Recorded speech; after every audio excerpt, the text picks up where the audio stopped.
Hello everyone. आज के इस वीडियो में हम डेरिवेटिव्स के बारे में बात करेंगे। डेरिवेटिव्स जो है क्लास 12th का एक टॉपिक है मैथमेटिक्स से, तो आज हम उसे डिस्कस करेंगे। तो सबसे पहले देखते हैं कि डेरिवेटिव्स क्या होता है। डेरिवेटिव जैसे कि अगर हम एग्जांपल एक लें, y is equals to 3x square plus 5। मैंने एक ये पॉलिनोमियल लिया है एग्जांपल में, तो इस पॉलिनोमियल का अगर हमें डेरिवेटिव करना है तो कैसे करेंगे। यह लिखेंगे dy by dx is equal to, सुनिए अब यहाँ पर ध्यान से बिल्कुल यहाँ पर देखते जाइएगा, आपको सब कुछ समझ में आएगा। सबसे पहले हमने एक पॉलिनोमियल फंक्शन ले लिया, इसको y के इक्वल मान लिया। तो यहाँ पर हमने जब y के इक्वल इसको मान लिया तो जो है y का डिफरेंशिएशन, y एक फंक्शन है जिसको हम लिख सकते हैं y is equals to F of X. F of X जो है ये फंक्शन होता है, ये दिखाता है फंक्शन को, और इसी को ही हम इक्वल टू y भी बोलते हैं। तो हमारे पास ये पूरा फंक्शन आ गया। इसका जो डिफरेंशिएशन है वो कैसे होएगा, dy बाई डी एक्स। इसका मतलब है डेरिवेटिव ऑफ y, इस फंक्शन का derivative with respect to, divide का मतलब है विद रिस्पेक्ट टू। मैं आपको यहाँ समझा देता हूँ यहाँ पर, यानी कि derivative of y with respect to x। इसका मतलब है कि ये जो dy बाई डी एक्स है ये डेरिवेटिव हो रहा है y का, इस फंक्शन का विद रिस्पेक्ट टू x। तो क्या होता है डेरिवेटिव में, सबसे पहले यहाँ पर देखिए, यहाँ पर रफ में बताता हूँ। जैसे हमारे पास दे रखा है y इक्वल टू एक्स की पावर n, तो यहाँ पर अगर मैं इसका डेरिवेटिव निकालूंगा तो dy by D X is equals to n, जो पावर होती है वो आगे आ जाती है, और जो x होता है उसकी जो पावर n है उसमें से एक सब्ट्रैक्ट हो जाता है। क्या बोला मैंने, फिर से देखें। y जो है फंक्शन है जिसके अंदर x की पावर n पड़ा हुआ है, तो n जो है वो आगे आ जाएगा और n की जो है एक पावर माइनस हो जाएगी। तो जो इसका डिफरेंशिएशन है वो ये आ जाएगा, derivative dy by D X is equal to n x की पावर n माइनस 1। अच्छा, दूसरी बात, मैंने यहाँ पर एक वर्ड यूज करा डिफरेंशिएशन।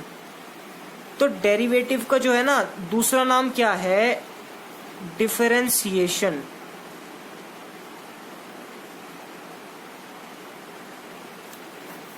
ये डिफरेंशिएशन जो है डेरिवेटिव का दूसरा नाम है, ठीक है। इसी चीज को यूज करते हुए यहाँ पर देखते हैं, यहाँ पर क्या लिखा है 3 यहाँ पर कांस्टेंट है और मल्टीप्लाई में भी है, यहाँ पर मल्टीप्लाई हो रहा है। तो 3 एज इट इज, मल्टीप्लाई जो 2 है वो आगे आ जाएगा, और जो x की जो एक पावर है कम हो जाएगी, यानी कि 2 माइनस 1 प्लस ये हमारा क्या है, कांस्टेंट है, यानी कि एक कांस्टेंट का जो डेरिवेटिव होता है वो क्या होता है, 0 होता है। तो जो इसका डेरिवेटिव आएगा वो आएगा 3 2 6x, ये है इसका डेरिवेटिव। आई होप आपको समझ में आ गया होगा। अब हम कुछ इसके इम्पोर्टेंट फॉर्मूले के ऊपर ध्यान देते हैं कि इसके इम्पोर्टेंट कुछ फॉर्मूले क्या हैं। यहाँ पर ध्यान से देखिए, एक एग्जाम्पल भी देता हूँ और इसके फॉर्मूले भी आपको बताता हूँ। यहाँ पर लिखा है एक एग्जाम्पल, एक और है एफ ऑफ एक्स, एक फंक्शन है sine X. F of X को हम y भी बोल सकते हैं, तो F of X is equals to Y. आप y ले लें, एक्स वाई जेड कुछ भी ले लें, मैंने y लिया है यहाँ पर, और जनरली हम इन जनरल y ही यूज करते हैं डेरिवेटिव में। तो y is equals to sine X मान लिया, इसका डिफरेंशिएशन करेंगे dy by D X is equals to d, और y की जगह हमने लिख दिया यहाँ पर साइन एक्स। तो क्या आ गया, साइन एक्स का कॉस एक्स। साइन एक्स का डेरिवेटिव होता है कॉस एक्स, ये ध्यान में रखिएगा, ये याद करने वाला चीज है, साइन एक्स का डेरिवेटिव कॉस एक्स। अब मैंने क्या लिखा है यहाँ पर, एक सबसे इंपॉर्टेंट बात लिखी है, अगर जो फंक्शन है हमारा कंटिन्यूअस होता है तो जो होता है उसका डिफरेंशिएशन पॉसिबल होता है। खैर, कंटिन्यूअस वाली चीज तो फंक्शन वाले पार्ट में आ गई, अभी तो आज की इस वीडियो में हम सिर्फ डेरिवेटिव डिस्कस कर रहे हैं, ठीक है। तो डेरिवेटिव का जो सबसे इंपॉर्टेंट है फॉर्मूले इसके, वो ध्यान में रखते हुए मैं आपको बताता हूँ। फॉर्मूले इसको देखिएगा यहाँ पर और ध्यान से इसको पढ़ते जाइएगा, समझते जाइएगा।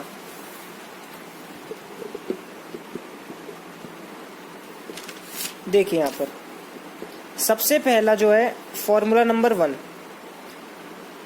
x की पावर n बता दिया था, n आगे आ जाएगा और x की पावर n माइनस 1 हो जाएगा। दूसरा जो डेरिवेटिव है वो x का, वो x का देख लीजिए, x का derivative with respect to x 1 होता है। किसी भी कांस्टेंट का डेरिवेटिव 1 2 3 4 5 कुछ भी हो तो 1 होता है। जैसे कांस्टेंट का आपको डेरिवेटिव का एक और एग्जांपल बहुत बढ़िया वाला देता हूँ। जैसे कि यहाँ पर एक और एग्जांपल अगर मैं ले लूँ, अच्छा एग्जांपल है ये, y is equals to 3 + 4 + 3x। देखिए यहाँ पर इंटरेस्टिंग है, dy/dx अगर मैं इसका निकालूंगा तो ये कांस्टेंट है, ये कांस्टेंट है, तो 0 + 0 + 3 क्या है, ये आप कहोगे ये भी कांस्टेंट है, लेकिन बच्चों ये मल्टीप्लाई में है। ठीक है, अगर ये मल्टीप्लाई में है तो ये बाहर आ जाएगा और डेरिवेटिव किसका हो जाएगा, इसका हो जाएगा x का, जो कि होता है 1। x का डेरिवेटिव बताया था अभी, 1 होता है। तो आंसर क्या आ गया आपका 3, या आपका आंसर हो गया। ऐसे ही देखिए यहाँ पर जो मैंने बताए थे, कांस्टेंट का डेरिवेटिव 1 होता है। a की पावर अगर x लिखी हुई है, a लिखा है उसकी पावर x लिखी है, तो उसका डेरिवेटिव क्या होगा, a की पावर x log a। ठीक है, a क्या होता है हमारा, कोई भी कांस्टेंट हो गया, 1 की पावर मान लो x हो गया, किसी भी कांस्टेंट की पावर x, तो उसका जो डेरिवेटिव होता है वो क्या होता है, कांस्टेंट की पावर x log a, जो कि कांस्टेंट हमारा है ना। अब log की बात करते हैं, log x का डेरिवेटिव क्या होता है, 1/x। ऐसी log, अगर बेस में अगर हमारा a है और इसकी वैल्यू जो है x है, यानी कि log बेस a x, तो उसका जो डेरिवेटिव क्या होगा, 1/x हो जाएगा, 1/x log a। ठीक है, अच्छा यहाँ पर आपको एक इंटरेस्टिंग बात दिख रही होगी, गौर करने की बात क्या है यहाँ पर, एक ये है कि जो हमारा इसके अंदर बेस में दे रखा है यहाँ पर e, बेस में यहाँ पर e है, यहाँ पर बेस में a है। तो बच्चों सबसे ज्यादा इंटरेस्टिंग बात क्या है कि जो हम मैथमेटिक्स में लॉग पढ़ते हैं ना, मैथमेटिक्स में जो लॉग पढ़ते हैं उनकी जो बेस होता है वो हमेशा e रहता है डेरिवेटिव के अंदर, और जो जनरल डेरिवेटिव होता है उसके अंदर हमारा बेस e रहता है। लेकिन अगर हम कुछ स्पेशल केस लगा दें तो उसके अंदर, जैसे मान लो हमने स्पेशल केस ये वाला लिया, इसमें क्या हो गया, बेस a हो गया, इसकी जो वैल्यू होगी x हो गया, यानी कि log to the base a x is equals to 1/x log to the base e a, ये हो गया। अब ये a जो a है ये e की पावर नहीं है, ये तो a वैल्यू है, और जो e है वो log का बेस है, तो ये हो गया आपका इसका डेरिवेटिव। सिंपल था। चलिए आगे चलते हैं। यहाँ पर अब हम देखते हैं 1/x का डेरिवेटिव, तो माइनस आगे आ जाएगा और 1/x²। देखिए इसको इजीली बता देता हूँ आपको इजी वे में।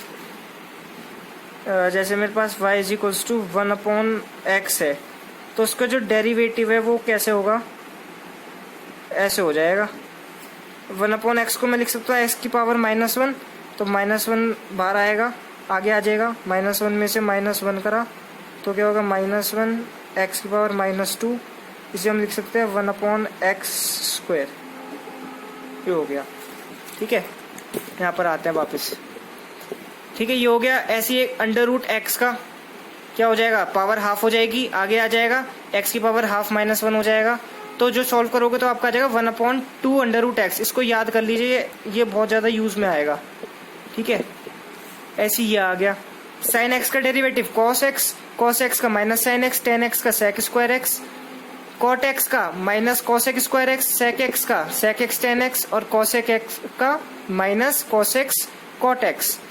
तो ये थे स्टूडेंट्स हमारे बेसिक फॉर्मूले। तो आई होप आपको समझ में आया होगा, यही हमारा पूरा डेरिवेटिव है। ठीक है, थैंक यू, आई होप आपको समझ में आया होगा। Thanks for watching.